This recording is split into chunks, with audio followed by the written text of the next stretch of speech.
Rudeness and Bloguiquette, and you want some fries with that catchup. I wrote a much longer post on this, but LJ perhaps wisely ate it. So, now I will just say generally, if you comment on my blog and call me a loser, I will delete your comment. B. If you comment on my blog and make ad hominem attacks, you clearly have too much time on your hands. You need to open your mind. I will delete your comment. C. If you comment on my blog and in addition to the above, completely misunderstand the point of my post, and show the reading comprehension of a learning disabled 6th grader, if that your comment will be deleted. D. If, in the same night and within the space of an hour, you send me 2 answers to a post I put up months ago, and accuse me of overreacting in that post, you do not know the meaning of the word irony. E. If you feel it necessary to tell me my blog is boring and I complain about stupid little things, don't read it. No one is making you. If you want to read it and, instead of taking offense at things presented from a POV you're not used to seeing, choose to consider there might be a larger point behind the postings, you're welcome to. F. If you're not sure whether something is germane to the discussion or an ad hominem attack, ask yourself, what do I hope to achieve from this comment? More discussion. If it is more discussion, then it's probably germane. Or to upset the blog writer and prove how much more smarter, open-minded, whatever I am. If it's the second, your comment is probably an ad hominem, and again, what will happen to it, boys and girls? That's right. It will be deleted.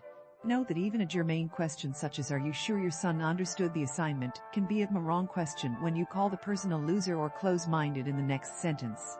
Consider the effect of your words. If you cannot make this determination by yourself, find someone who can and ask them for help. Right. Now that's done. Rinse his hands. Now, for my friends, readers, and other people who understand the meaning of "I don't need to go to someone else's blog and work on my private neurosis," and who have asked me questions over the last few weeks, both on LJ and via email, I suspect this post is more irrational than not. Mostly because I've been writing all day. I have 2 novels overdue, each hanging by less than 20 pages of revision, and each interfering with the other. I hate it when that happens. The fact that they take place 200 years apart and in different continents is not helping. Yes, I will continue the series on writing soon. I've also had several interesting thoughts on the nature of learning languages, and how this idea that people can change their culture is tied into the quality of our American language teaching, particularly the fact that what I call faux total immersion has become standard. These will undoubtedly become a post sometime. And weirdly not a complaint, but a modest proposal, shall we say. I've read some good books and at least one I want to blog about. Until I have time, go out and buy The Year of the Hyenas. Buy it. Read it. It's a mystery, with some paranormal elements, not enough to detract from the mystery. I got it as a gift and read it during a weekend away. It's worth your time. Read it. Other than that, since last I posted, I managed to get pneumonia 1 more time, and bronchitis once, and have had minor surgery on my right hand. Yeah, because that didn't affect my typing at all. I've delivered the 2nd book in the Shifter series. I've come up with half a dozen novels that want to be written yesterday. And a couple fanfic novels too, because my life is full of fun. I'm going to start wearing a tinfoil hat to keep ideas at bay. I've started drawing. Do you really want to know? Probably not.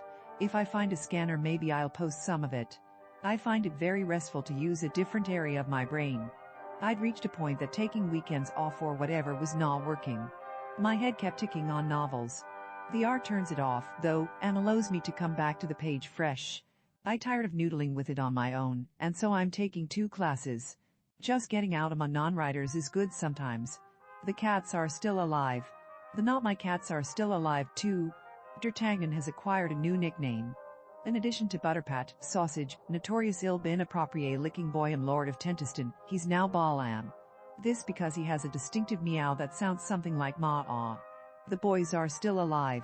Eric is miraculously becoming handy in Latin. Not proficient, mind, but handy enough to figure out word roots. Good first-year stuff. He's learning French too. In history, he's been exploring the age of discoveries. In math, he's doing geometry. And in art, he's outstripping mommy. Not that this is difficult. Robert is trying to start a social life again, which is good, as I've been much worried about him. His French, which I thought past praying for, is moving towards fluency after he started reading mysteries in French. And he's editing his novel.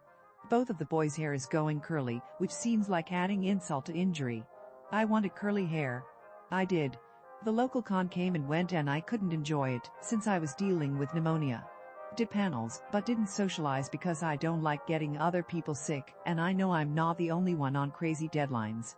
Haven't heard from the Simeon or the rest of you in much too long.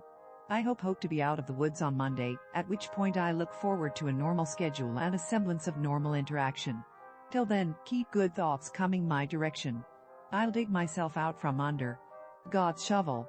If you like this content and want to support this channel, the blog, and Sarah's continued writing, please like and subscribe. If you really enjoy the content, please come and join the fun at accordingtohoyt.com.